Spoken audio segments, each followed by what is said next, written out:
What was Meghan Markle's grand plan to snag a rich husband? Tom Bauer is exposing a ton about the type of person Meghan Markle is, and it is truly delicious. We will explore Markle's grand plan to snag a rich husband, mainly Harry. Some people are talented, but if you're talented, you have to have the right connections that get you to the best casting directors. This is where Trevor Engelson, a film director, producer, and talent manager, comes in. He also happens to be Meghan's ex-husband. However, if you make a habit of using people then dropping them when they have nothing left to offer you, then it just makes you pretty despicable. Trevor was an ideal man for a young woman looking to make her way into the acting business. Following the beginning of Meghan's relationship with Engelson, that is where the roles in CSI and Deal or No Deal emerged. These roles that were proving hard to get were suddenly attainable. In 2011, they married in Jamaica. Unfortunately, a couple of months later, Meghan landed a role on Suits, and that also signaled the end for poor Trevor. Despite moving his office from Los Angeles to New York so he could be closer to her in Toronto, it wasn't meant to be. Trevor tried to make marriage work by doing this, but unfortunately for him, Meghan was ready to move on to her next target.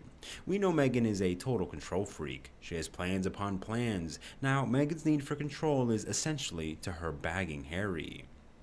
In Chapter 1 of Tom Bauer's book Revenge, Meghan's former childhood best friend said the following: "She always wanted to be famous. She just loved being the center of attention."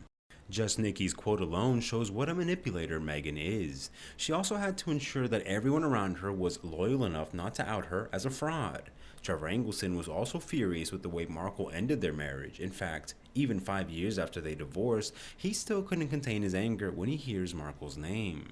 To snag Harry, she had to line everything up and ensure everything was going to work out before she got Violent von Westenholz to set her up with the prince.